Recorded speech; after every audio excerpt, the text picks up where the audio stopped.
Hi friends, आज आपण Rakshabandhan special chocolate fudge बनवणार आहोत। त्याच्यासाठी सर्वप्रथम मी इथे डार्क चॉकलेट घेतलेलं आहे। आपण इथे 1.5 कप डार्क चॉकलेटचा वापर करणार आहोत। 1.5 कप डार्क चॉकलेटसाठी इथे मी अर्धा कप कंडेन्स मिल्क वापरणार आहे। त्याचबरोबर इथे मी बदाम बारीक चिरून घेतलेले आहेत। तुम्ही कोणतेही ड्रायफ्रूट्स वापरू शकता, काजू, बदाम, मनुके सुद्धा वापरू शकता। तर वेळ न घालवता आता आपण आपल्या रेसिपीला सुरुवात करूया। आपण हे चॉकलेट डबल बॉयलर पद्धतीने मेल्ट करून घेणार आहोत। तर सर्वात प्रथम आपण हे चॉकलेट आहे हे मी चॉप करून घेतलेलं आहे, ते आपण या बॉलमध्ये काढून घेऊया। तुम्ही डबल बॉयलरसाठी स्टीलचं भांडं सुद्धा वापरू शकता। आता याच्यामध्ये मी अर्धा कप हे कंडेन्स मिल्क आहे ते घालून घेणार आहे। फक्त 2 ते 3 वस्तूंमध्ये आपला हा चॉकलेट फज तयार होतो। तुम्ही नक्की ट्राय करून बघा। तर आता आपण हे चॉकलेट मेल्ट करून घ्यायचं आहे। चॉकलेट मेल्ट करण्यासाठी आपण डबल बॉयलर या मेथडचा यूज करणार आहोत। त्याच्यासाठी इथे मी एका स्टीलच्या पातेल्यामध्ये गरम पाणी करून घेतलेलं आहे। आता त्याच्यावर आपण हे जे चॉकलेट आणि मिल्कमेडचं जे मिश्रण होतं ते ठेवून घ्यायचं आहे। असं काही नाही की आपल्याला काचेच्याच भांड्याचा वापर केला पाहिजे।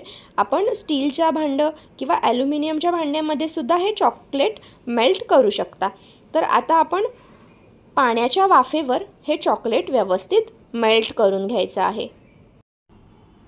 आपण हे चॉकलेट एकसारखं मिक्स करून घ्यायचं आहे, म्हणजे ते खाली लागणार नाही। आता 3 ते 4 मिनिटांनंतर तुम्ही पाहू शकता आपलं चॉकलेट हलकं मेल्ट झालेलं आहे।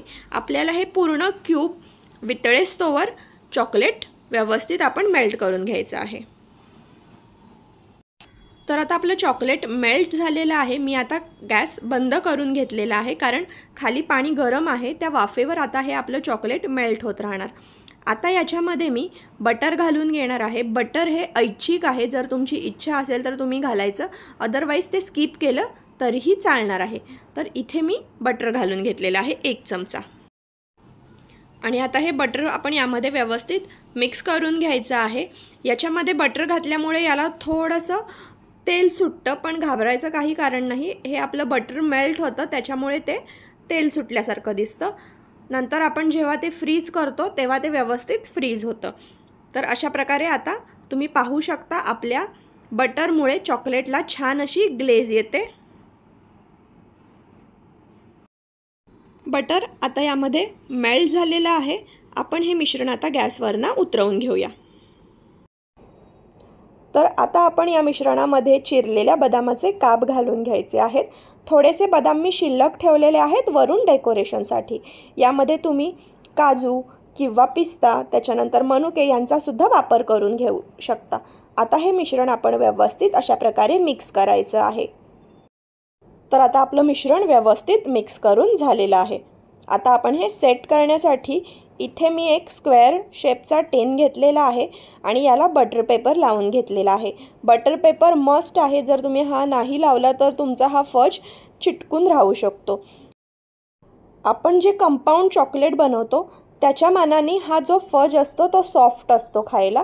त्याच्यामुळे जर कोणाचे दात दुखत असतील तर त्यांच्यासाठी हा फज एक उत्तम पर्याय आहे। तर अशा प्रकारे आता आपण हे व्यवस्थित पसरवून घ्यायचं आहे। तर आता सजावटीसाठी आपण याच्यावरनं उरलेले बदामाचे काप होते ते यावर घालून घ्यायचे आहेत आणि स्पॅच्युलानी हलक्या हाताने आपण हे प्रेस करून घ्यायचे आहेत, म्हणजे हे या फजला व्यवस्थित चिटकून बसतील। आता आपण हा फज 1 तास फ्रीजमध्ये सेट होण्यासाठी ठेवून द्यायचा आहे।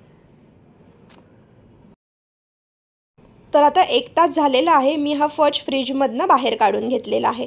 जसा आपण केक चाकूच्या साहाय्याने सोडवून घेतो तसा प्रथम आपण हा बटर पेपर साईडनी सोडवून घ्यायचा आहे आणि मग तो अनमोल्ड करायचा आहे। तर इथे मी हा अनमोल्ड करून घेतलेला आहे।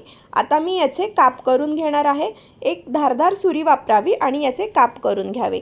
जर काप करताना ते काप सहज पडत नसतील तर तुम्ही सुरी हलकीशी गॅसवर गरम करून घ्या आणि त्याच्यानंतर या फजचे काप करून घ्या।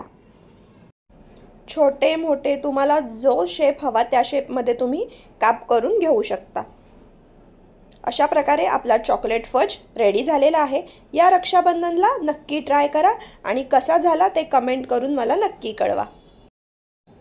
लहान मुलांसाठी हा एक खूप छान असा ऑप्शन आहे। मस्त असा फज रेडी झालेला आहे। व्हिडिओ पाहिल्याबद्दल धन्यवाद।